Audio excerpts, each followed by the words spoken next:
So you can see by the title of this video exactly what we're doing today. It is basically what it seems like, except for the whole worst, best part. There is no worst, there is no best. This is all based on taste and function for me. It's all in good fun. You get it. However, I'm going to play you a quick little flashback to a similar video like this, just using a different brand, something that I said in the intro. Just take a listen. As I feel like I have to say for videos like this, I don't own every fragrance ever made. I don't own every Xerjoff fragrance ever made. There will be Xerjoff fragrances that you have tried, that you might even own, and that you probably love that I don't have, I haven't tried, or I don't really like. It's that simple. So I would like to kindly ask you to refrain from comments like this. Come on, bro, where's Starlight? Seriously? So you're just gonna leave out Lyra? Are you even a real collector? Dude. Tony Iommi? Monkey Special? How is it not here? Oh my goodness, Mephisto Gentiluomo? I can't believe you left it out. How is More Than Words not your number one? Unsubscribing. I think you get the picture. Now that that's out of the way, I'm going to put a few comments here on screen. Just a few comments. You can take a second to read them, get the general gist of what these individuals are trying to say. Compare that to the clip you just saw a moment ago. I think you can see the friction. I think we can understand that the internet is a place where everyone has an opinion. This is my place where I have my opinion, of course, but some of you guys seem so eager to put your immaturity on display. I know that sounds harsh. The evidence was just on the screen. Yes, you can type whatever the heck you want to type in the comments, but please understand that these videos are not meant to be serious matters. And if they are, to the point where you have to say, where is this? It's mind-blowing. I just got to be real with you guys. I know most of you guys get it and you enjoy this, and that's why I keep making these videos. This is, I guess, another chance for those of you guys who aren't quite getting it. Yes, tell me what Dior fragrances I don't have, that you have, that you enjoy. So how about we all just save ourselves the effort and just understand that this is me, my little world, the small collection that I have that I just want to share with you guys, ranking them in a very inconsequential way. Don't take it seriously for your sake, not just for mine. There's bigger fish to fry in life. Thank you in advance.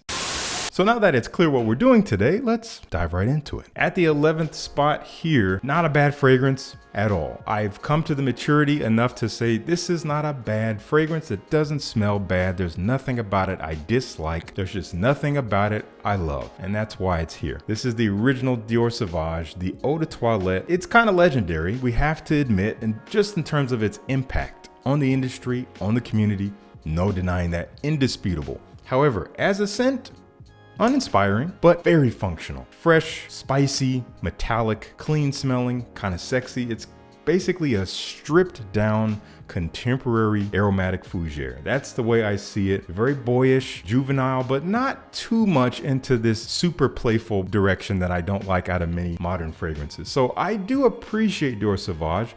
I think it's going to be around for a very long time, but I don't really care for it. Number 11. At the 10th spot, this is kind of a beloved fragrance, but definitely not anywhere near as talked about as some of the others. This is from the Dior Homme collection, and it is Homme Cologne. Some people call this lemonade in a bottle. They call it the perfect summer fragrance. Say what you will about it, but it is a beautiful scent. It is a fragrance that I do enjoy. There are aspects of it that I like. However, it's after maybe 2 or 3 hours that I'm just like, I don't really care for it. It kind of becomes a little bit background to me. It becomes a little blah. Nothing wrong with that. For that reason, it serves that very particular function for me. This is like a 3 to 5 hour max fragrance for me before I'm ready to put something else on, because it's probably disappearing by that point.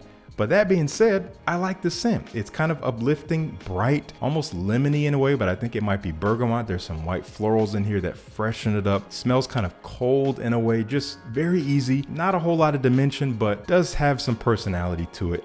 And I do like wearing it for those hot days that are coming up soon. So that's Dior Homme Cologne at the 10th spot.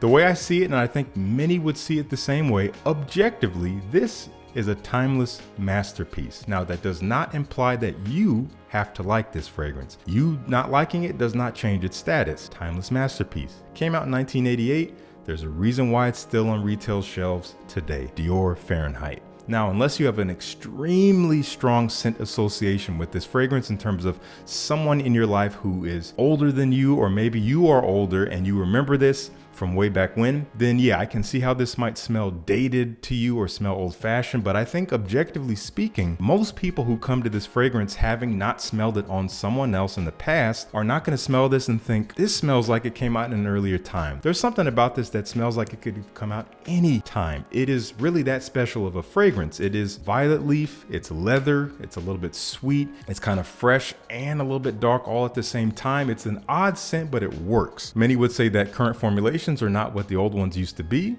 I haven't smelled the old ones, but you're probably right. But we can't really worry about that because there's nothing we can do about that unless you want to spend hundreds on old formulations secondhand. I don't recommend it, but it's a great scent. It's not one that I absolutely love. I like it and I appreciate it. Honestly, I don't reach for it very much. My wife is not the biggest fan of it. She doesn't love violet leaf to begin with, so I don't really wear this, but I will always have it, most likely just because of how special it is, and every now and then I'll sneak a spray. Anyway, that's Dior Fahrenheit Eau de Toilette. Another timeless masterpiece. I don't mean to treat the timeless masterpieces with disrespect by having them low on the list, but a lot of this list is based on function. How often am I wearing these fragrances? And that is paired with my actual taste. So I actually like this fragrance a lot. There's just others I have that are similar that I like more. Eau Sauvage from the 1960s. Yet again, there's a reason why it's still on the retail market. This is a classic gentlemanly fragrance that once again might not be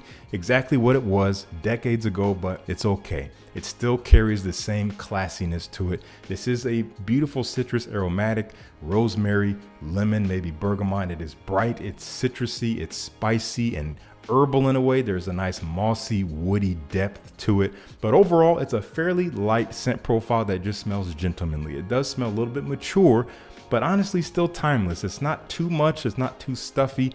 I do think it has an easy to wear quality to it. It is pretty versatile. It could be signature scent worthy if you love it, but again, there's other fragrances that were probably honestly inspired by this that I like a little bit more. One in particular is Raja Parfum Scandal. That one does remind me quite a bit of this fragrance. It just has a little bit more depth, a little bit more complexity to it. I reach for that one over this one most of the time. Same would go for something like Ramon Monegal Dry Wood, also a similar vibe as this, but just a little bit more going on. But can't deny, beautiful scent profile, completely timeless. Dior Eau Sauvage Eau de Toilette. In 2021, really the tail end of 2021, almost 2022, we got Homme Sport 2021. Anyway, this was a follow-up to the newly revamped Dior 2020, which made quite a stir. A lot of people were scratching their heads, and we'll talk more about that later. I bought this fragrance because I was just sincerely interested. I did enjoy the 2020, and I'm like, what did they do with the Sport? Let's see if it's gonna have a different quality to it now that we have this new direction. And I got it, and I actually took it on a vacation and wore quite a bit of it and was like, I don't see the difference. It felt redundant to the original Dior Homme 2020. So I kind of stamped it with that and moved on, but I've come back to it since and given it some more wears and realized, you know what, it does kind of have its own thing. It is this citrusy, aromatic, fresh, kind of lemony, modern, musky, woody fragrance. It is those elements together for me. But I think what sets it apart from the original 2020 is that it has this aldehydic quality, so it's a little fresher when you first spray it on, perhaps making it more sporty. But I don't overall consider this a sport fragrance, but I'm not mad at that. Whatever. But the weird thing about this fragrance is that the way it dries down on my skin is a little bit more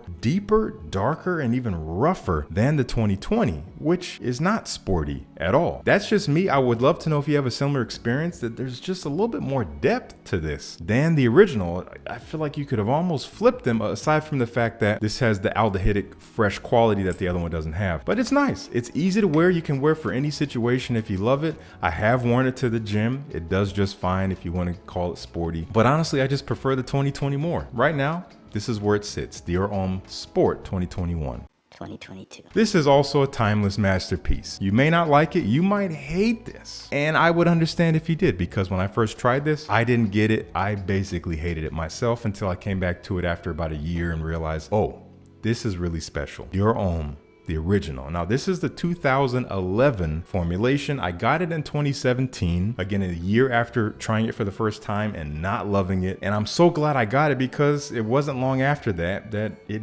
disappeared. Now you can't really find it outside of its new label, Dior Homme Original. And I don't even think that's available in North America. I could be wrong about that, but I don't really see many people talking about Dior Homme Original. I am intrigued to try it to see if it is just the same as this was, but I'm not really in a hurry to go find it because if it is like this, it'll clearly be redundant in my collection. But again, timeless masterpiece, innovative fragrance, redefining the Homme title. This is an iris forward scent, which I don't know too many iris forward male marketed fragrances on the designer market before this one. Iris, lavender, cacao, and leather. Strange combination. Aromatic and fresh, kind of almost clean smelling, but with this chocolatey, powdery, cosmetic floral vibe behind it with some leather. Weird, right? If you haven't tried it, yes, that sounds weird, but if you have tried it, you understand the masterful quality of this scent. It's so classy. I think the EDT, the original version, wears a little bit more casual, so to speak. It's not a casual scent, but more so than like the Intense or the Parfum, so it could be a daily wear if this is a scent personality that really rocks with you. Now, I can't really recommend you go out and try this if you haven't done so because, again, not readily available unless maybe you live in Europe or unless you want to try to order it from Europe. Be my guest. But let me know what you think if you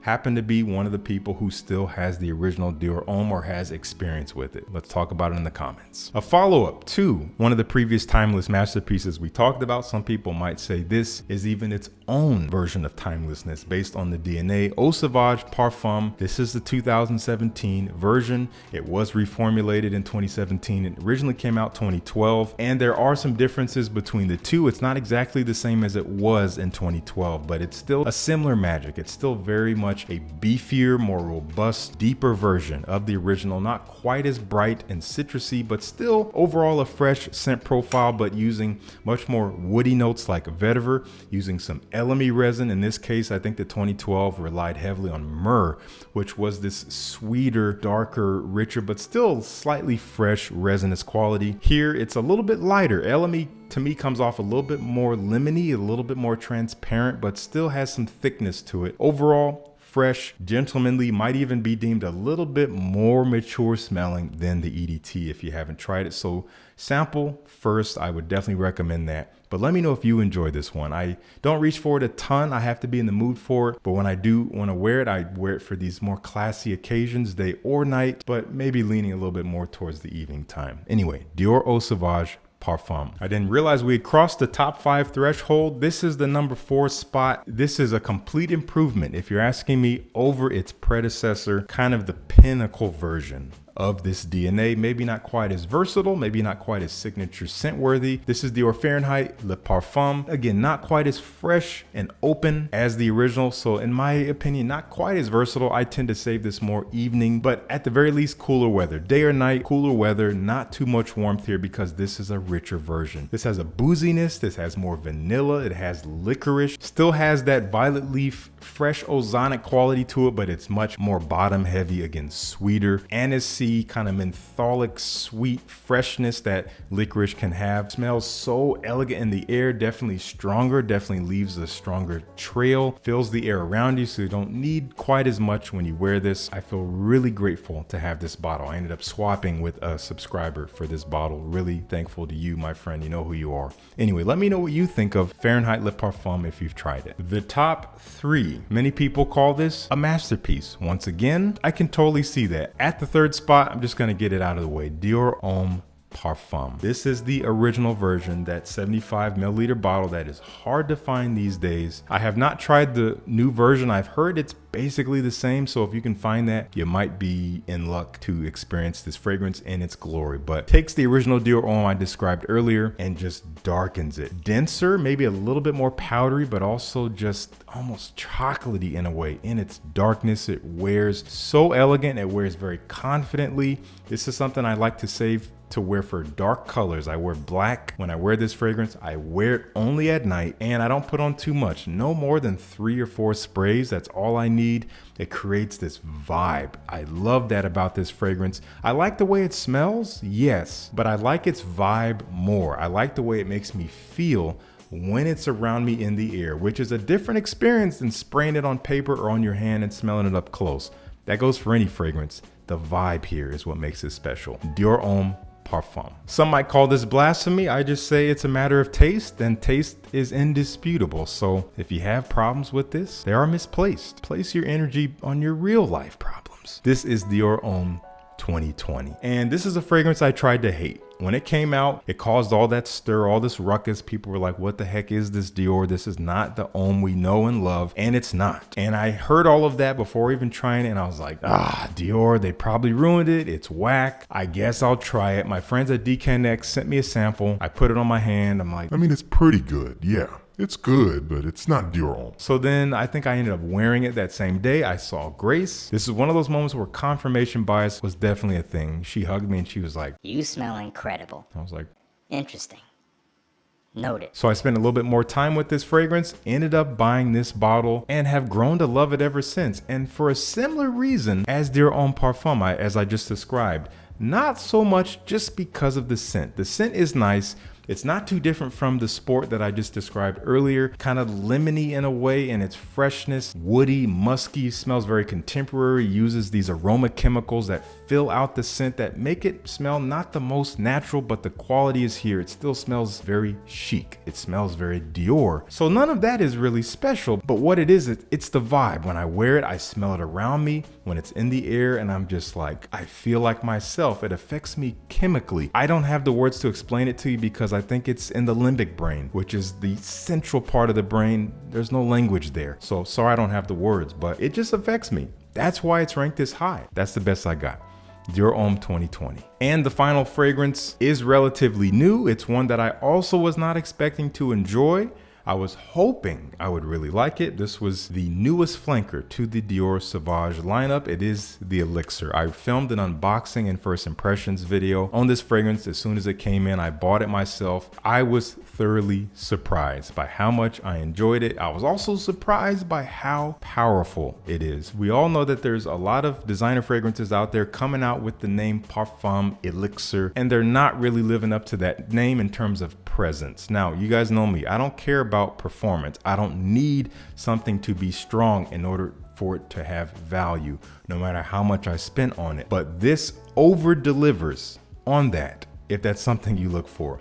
This will stay with you until the next day. It will fill the room. It will choke people out if you go crazy on this. For me, this is no more than 3 sprays, usually 2, and that's all I need. I will smell it until the next day. It takes the original Dior Sauvage, again, that contemporary barbershop fougere aromatic quality, and it makes it a little bit more sophisticated. Some might say injects a little bit more of this classic old school masculine vibe into it. Smells more like a fougere, more like fragrances that came out in the 1980s, if you will, but still very much modern. It's richer, it's spicier, warmer, and woodier while still being relatively fresh. The way it fills the air when I wear this, I feel classy and sexy. I save it for mild evenings, but usually just the evenings. And boy, you cannot tell me anything when I'm wearing this fragrance. Again, it's the way it makes me feel. And so far, this is the fragrance out of all my Dior fragrances that makes me feel the best, makes me feel the most like me, at least at this point in time. So my number 1 right now, Sauvage Elixir. I want to know what your thoughts are on these fragrances. If you have them, I want to know what your thoughts are on the fragrances you love from Dior that I don't have. Tell me what you love, but please don't tell me what I should have. I'll have what I have when I have it. That's just how life works. But thank you guys so much for tuning in. Peace. I'll see you in the next one.